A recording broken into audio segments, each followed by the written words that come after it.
Partial digestion के बाद अच्छे से जो फूड था वो म्यूकस और जो भी हमने तीनों चीज़ें देखी थी, हाइड्रोक्लोरिक एसिड, म्यूकस और जो हमारा पेप्सिन था, उसके साथ फूड अच्छे से मिक्स हो जाता है। उसके बाद फिर फूड का पैसेज आगे बढ़ता है। After the stomach, food enters into the small intestine. As you can see on the board, I have written these things. You have to note down in your notebooks. This is for your reference, so that you will not face any confusion, because इसमें बहुत सारा content है, आप confuse ना हो इसके लिए मैंने उसको डिवाइड करके आपके लिए लिखा है। Please note it down in your textbook. It will be very easy. Now, small intestine, as you can see in the figure, जो स्मॉल इंटेस्टाइन का बिगनिंग का पोर्शन रहता है, जैसे स्टमक में से ये ट्यूब निकलती हुई दिख रही है आपको, this is the duodenum. This is called as duodenum, the first part of the small intestine, as you can call it. After duodenum, the coiled portion of the small intestine is called as jejunum, and the ending of the small intestine is called as ileum. After the ileum gets emerged into the large intestine. It is connected to the large intestine, and this is your large intestine outside, surrounding the small intestine, which is also called as colon. Large intestine is also called as colon, C-O-L-O-N. Okay. Now, what is happening into the small intestine? आपने जैसे कि देखा था mouth में saliva होता है, उसमें amylase होता है, पार्शियल डाइजेशन स्टार्ट हो जाता है वहाँ पर स्टार्च का। फिर हम स्टमक में आए, स्टमक में जो था आपका प्रोटीन डाइजेशन स्टार्ट हो गया था। अब आप आते हैं स्मॉल इंटेस्टाइन में। Small intestine is the main organ where complete digestion of the food takes place.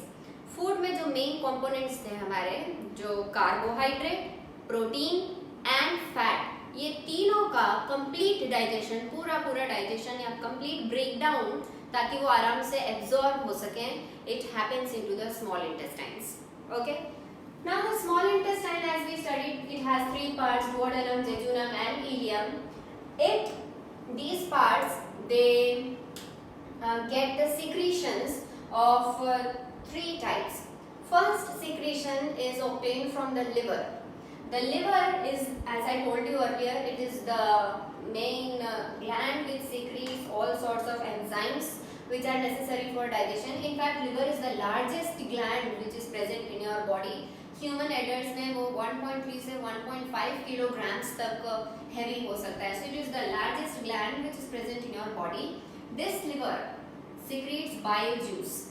Now these bile juices are actually the juice which is secreted by the liver, and these juices are actually stored and concentrated in the gallbladder. I told you the gallbladder which we saw in the figure. I must again show you. This is the gallbladder. This gallbladder actually receives the secretion of this liver. यहाँ से जो भी secretion होता है वो gallbladder में जाता है. Gallbladder उसको store करके रखता है. स्टोर करने के बाद जब भी जरूरत होगी, जैसे जैसे जरूरत होगी, it is transported to the small intestine for whatever function it has to perform. Now liver से जो बाइल जूस सीक्रेट हो रहा है उसमें दो कंपोनेंट्स होते हैं. एक कंपोनेंट तो होंगे जो बाइल सॉल्ट्स होते हैं, and the next component is its alkaline pH. तो bile provides two important things. One is the bile salts and another is the alkaline pH. अब आपने देखा था स्टमक में आपका जो pH था मीडियम का, it was acidic. लेकिन जैसे ही फूड स्मॉल इंटेस्टाइन में होता आता है, तो स्मॉल इंटेस्टाइन में जो एंजाइम्स एक्ट करने वाले हैं उनको बेसिक pH की जरूरत होती है. वो एसिडिक pH में एक्टिवेट नहीं होते. तो जैसे ही स्टमक से स्मॉल इंटेस्टाइन में फूड की एंट्री हुई, the pH now has to be basic, that is alkaline. तो ये बेसिक पीएच प्रोवाइड करने का काम करता है bile juice. Now bile salts का काम क्या होता है? बाइल सॉल्ट्स इमल्सिफिकेशन का काम करते हैं. What is emulsification? Now whatever the food that we have consumed, it contains oil और फैट, है ना. अब ये जो फैट होता है इसके बड़े बड़े ग्लोब्यूल्स होते हैं, बिग मॉलिक्यूल्स होते हैं, which can not be acted upon easily by the enzymes. So उनका ब्रेक डाउन करने के लिए ज़रूरी है कि हम उन बड़े मॉलिक्यूल्स को या बिगर ग्लोब्यूल्स को स्मॉलर ग्लोब्यूल्स में ब्रेक डाउन कर दें. तो bigger globules of the fat are broken down into smaller globules. with the help of bile salts. This is also called as emulsification of fats. Please note it down. Emulsification of fats in the small intestine is done by bile salts which is present in bile juice secreted by liver. Okay? Now, यहाँ पर bile salts ने क्या किया? Fat को emulsify कर दिया, मतलब बिगर globules को छोटे छोटे ग्लोब्यूल्स में ब्रेक डाउन कर दिया। अब ये छोटे ग्लोब्यूल्स जो है इन पे इजीली एंजाइम्स एक्ट कर सकते हैं और इनको फर्दर डाइजेस्ट कर सकते हैं या ब्रेक डाउन कर सकते हैं, ठीक है। Next is alkaline pH which is provided by the bile juice. अब ये जो अल्कलाइन पीएच है ये बहुत इंपॉर्टेंट है, मतलब बेसिक पीएच प्रोवाइड कर रहा है ये। जब तक ये पीएच नहीं होगी, अल्कलाइन मीडियम नहीं होगा, तब तक आपके जो दूसरे एंजाइम्स हैं वो एक्टिवेट नहीं होंगे और डाइजेशन का प्रोसेस आगे नहीं बढ़ेगा। Okay, after liver way come upon pancreas. Pancreas is other very important gland which is present, yeah, which is a part of our digestive system. Pancreas secretes certain enzymes. Okay, there are many enzymes secreted by pancreas. There are 6 or 7 enzymes secreted by pancreas, but here we have only 2 which are playing an important role. That is trypsin and lipase. Trypsin का काम होता है protein का further breakdown करना और lipase का काम होता है जब फैट के छोटे छोटे ग्लोब्यूल्स बन गए हैं, छोटे मॉलिक्यूल्स बन गए हैं, उन पे एक्ट करना, ठीक है। Now trypsin helps in protein digestion, it helps to break down proteins into smaller peptides और molecules and lipase helps in break down of fat, तो it acts upon fat and trypsin acts upon proteins.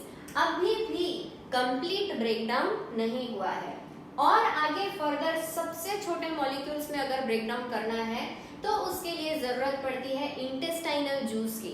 What is intestinal juice? Intestinal juice is secreted by the inner lining of the small intestines, जिसको हम inner epithelium भी कहते हैं। Okay, अब ये जो intestines की इनर लाइनिंग होती है वो सिक्रेट करती है intestinal juice. This is also called as succus entericus. I have written the name for you for your reference, Succus entericus. It is also called as intestinal juice in simple terms. This intestinal juice contains many types of enzymes and these enzymes then finally digest the remaining protein, carbohydrate and fats. यहाँ पर आपका complete digestion हो जाता है। Now all the proteins are finally broken down into smallest units called as amino acids. So proteins are finally broken down into amino acids, क्योंकि protein amino acid से बनते हैं, तो प्रोटीन ब्रेक होंगे तो क्या बनेंगे? अमीनो एसिड बनेंगे। ऑल द कार्बोहाइड्रेट्स, स्टार्च सबसे कॉम्प्लेक्स कार्बोहाइड्रेट था जो फूड में होता है, फिर मैंने आपको बताया था स्टार्च ब्रेकडाउन हो जाता है माल्टोज में, माल्टोज ब्रेकडाउन हो जाता है ग्लूकोज में। तो ग्लूकोज सबसे छोटी यूनिट होती है कार्बोहाइड्रेट की, तो कार्बोहाइड्रेट का कंप्लीट डाइजेशन हो गया into glucose and all the fat bigger globules were converted into smaller globules and then smaller globules were further divided into और broken down into fatty acids and glycerol. तो fat का end product होता है fatty acids and glycerol and here in the small intestine with the help of intestinal juices we are completing the digestion process. Okay, यहाँ digestion खत्म हो गया। अब इन molecules का हम क्या करेंगे? ये amino acids, glucose, fatty acids and glycerol, they are now very smaller molecules which can now easily be absorbed by the small intestines. अभी हमारा आगे का काम क्या है? Digestion तो पूरा हो गया। अब ये जो digested molecules हैं इनको body absorb करेगी। Okay? अब एब्जॉर्प्शन कहाँ होता है? अगेन एब्जॉर्प्शन भी हो रहा है स्मॉल इंटेस्टाइन में। It is the site of absorption of digested food molecules. तो मैक्सिमम एब्जॉर्प्शन, यहाँ तक कि सारा एब्जॉर्प्शन फूड का, डाइजेस्टेड फूड का होता है स्मॉल इंटेस्टाइन्स में with the help of small finger like projections called villi which you have already studied earlier. अब जो हमारी स्मॉल इंटेस्टाइन होती है, for example,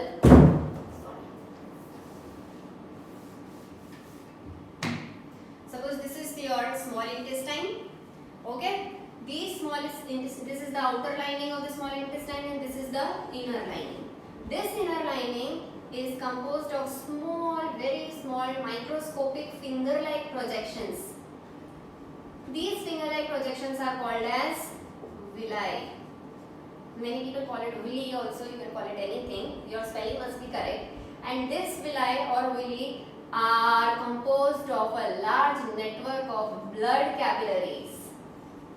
Blood capillaries. Now you know what are blood capillaries. They are the smallest blood vessels which help in absorption of molecules or in exchange of molecules or exchange of gases. अब जब ये small intestine में villi है वो सारे smaller digested food molecules को absorb कर लेते हैं।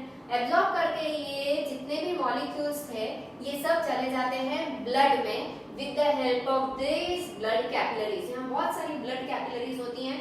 जैसे ही फूड के मॉलिक्यूल्स एब्जॉर्ब होते हैं ये सारे मॉलिक्यूल्स ब्लड में चले जाते हैं and then blood transports all these digested molecules to the cells where they are further broken down for the release of energy. ये आगे का डिटेल्ड प्रोसेस हम रेस्पिरेशन प्रोसेस में पढ़ेंगे। Now villi is done, absorption हो गया small intestine में। Last बचा जो पोर्शन डाइजेस्ट नहीं हुआ या which is not of any use to the body, जो वेस्ट मटेरियल बचा इस पूरे डाइजेशन के प्रोसेस में, that waste material is further taken to the large intestines. As you can see, ये small intestine में absorption हो गया। absorption के बाद जो बचा हुआ waste materials है, जो waste material है, they are further transported to the long intestine in small lumps. Okay, these lumps are then entering into the large intestine again with the help of peristaltic movement, जो continuous rhythmic contraction movement थी जिसकी वजह से food rhythmically आगे बढ़ता जाता है। तो ये स्मॉलर लम्प्स में फूड आगे बढ़ रहा है इनटू द कॉलन। अब यहाँ पर क्या होता है, जो एक्सेस वाटर बच जाता है हमारे फूड में डाइजेशन के प्रोसेस में, वो सारा एक्सेस वाटर लार्ज इंटेस्टाइन की इनर लाइनिंग एब्जॉर्ब कर लेती है और उसके बाद ये पेरिस्टाल्टिक कॉन्ट्रैक्शंस क्या करते हैं, they push the food forward and it is finally reached to the rectum. यहाँ पर होता है एक anal sphincter. Sphincter are actually the type of muscles जो entry या exit control करते हैं, ठीक है। तो ये controlled manner में होता है, ये rhythmic contraction है, muscular movement है जिसको हम control कर सकते हैं voluntarily. It is controlled by us and whenever we want we can release this excreted material or the waste material out of the body through anus, okay, which is here present at the posterior end of your alimentary canal. So in short, we have completed our digestive system and we now know what are the components of the digestive system, that is the alimentary canal, which is a long tube which extends from mouth to the anus. We have studied how the digestion process is happenings in stepwise manner, what is happening in mouth, then esophagus, stomach, small intestine, large intestine, rectum and finally anus, and the waste product is expelled or ejected out of the body. Thank you.